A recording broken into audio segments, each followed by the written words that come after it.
Today on Bridge City News, the University of Lethbridge held its fall convocation ceremonies today, where former Prime Minister Paul Martin was presented with an honorary degree.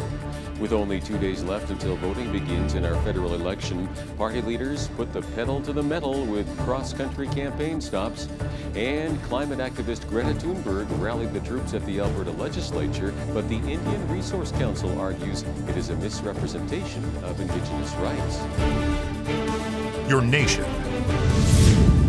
your province, your southern Alberta. From the heart of Lethbridge, it's Bridge City News Weekend Edition with Paul Arthur. Good afternoon. I'm Paul Arthur with a weekend edition of Bridge City News. The University of Lethbridge today held its fall convocation ceremonies, where former Prime Minister Paul Martin was presented with an honorary Doctor of Laws degree. Afterwards, Martin chatted with the media about the award and also weighed in on climate change. I am just so proud of getting this honorary degree, but to get it from Lethbridge, with what Lethbridge is doing in terms of the Indigenous population of our country, just makes it so valuable, so touching, so emotional. The oil companies in Alberta sponsored many Indigenous young people to go into higher education, and there was a great deal, and there is a great deal of understanding. And I really do believe that all of this can be worked out. There is no doubt that protecting the planet is fundamental. It's fundamental to all of us. But I think that we've got to recognize that when we work together, we can accomplish great things. U of L Chancellor Charles Weaselhead paid tribute to the Paul Martin Family Initiative and its support of Indigenous communities across the nation.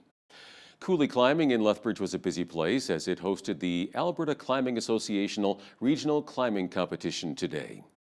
Today we have 100 competitors, but 102 competitors from all over Alberta, everywhere from north of Edmonton, Calgary, Okotoks, and then as well we also have athletes climbing out of Regina in Saskatchewan and Cranbrook in BC and a few other places as well. So today, right now, we're running a qualifying round, and then later today, after the second session of qualifiers, we'll have a finals round. So the top 6 athletes, the top 6 male athletes and the top 6 female athletes will proceed to finals. And then from there, this will determine part of their rankings within the province. And then in November, I believe, there'll be a provincial competition. The winners of the provincial and national finals could potentially compete in the 2020 Olympics in Tokyo, where sport climbing will make its Olympic debut. Swedish climate activist Greta Thunberg stayed away from any direct criticism of Alberta's oil sands as she took her message to the provincial capital yesterday. The 16-year-old told thousands of people in front of the legislature that the future of the planet is at stake. We are doing this because our future is at stake.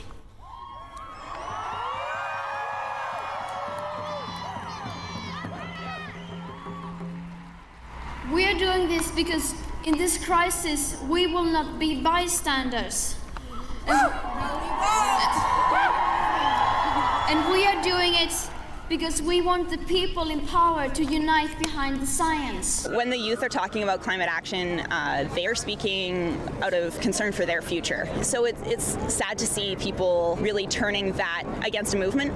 On the other hand, we do see that they're also scared, right? And they are really acting out in a very shameful, very hateful way.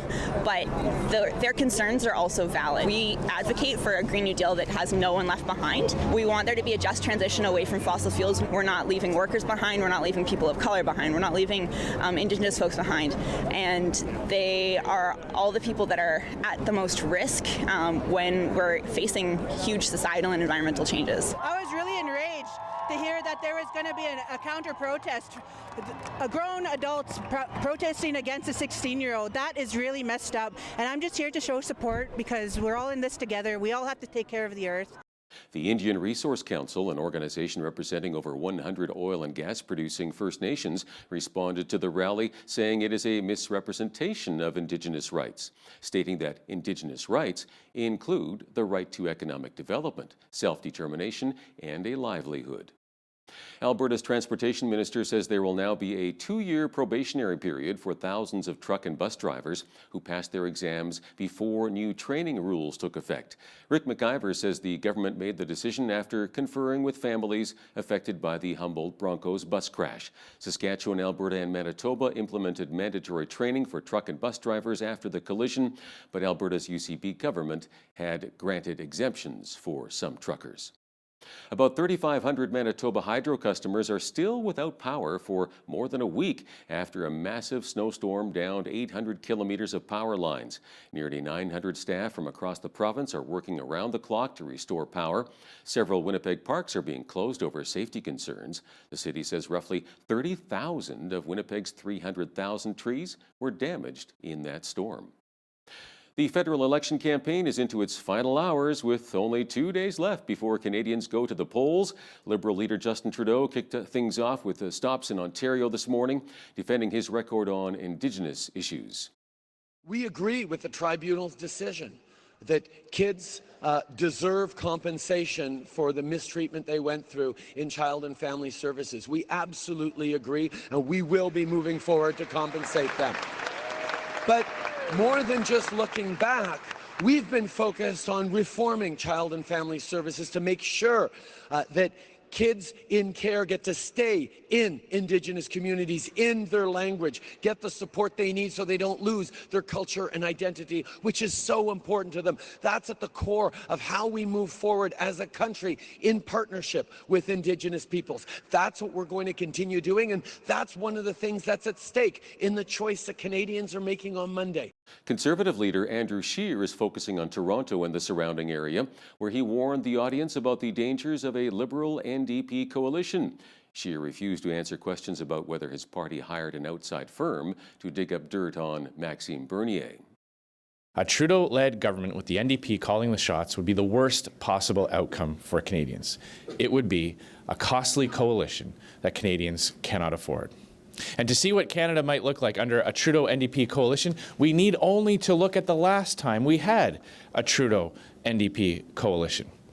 Between 1972 and 1974, when Pierre Elliott Trudeau and the NDP cut a deal, deficits climbed, income taxes soared 40%, and other taxes and fees by more than 60%.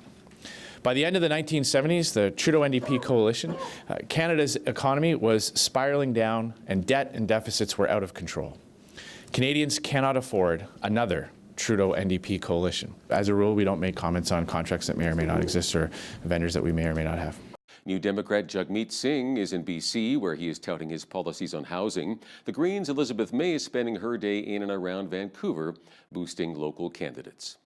At a special session of Parliament held today, British Prime Minister Boris Johnson pleaded with lawmakers to back his new Brexit plan. Lawmakers voted 322 to 306 to withhold their approval until legislation to implement the agreement has been passed, which means Johnson must ask the EU for yet another delay.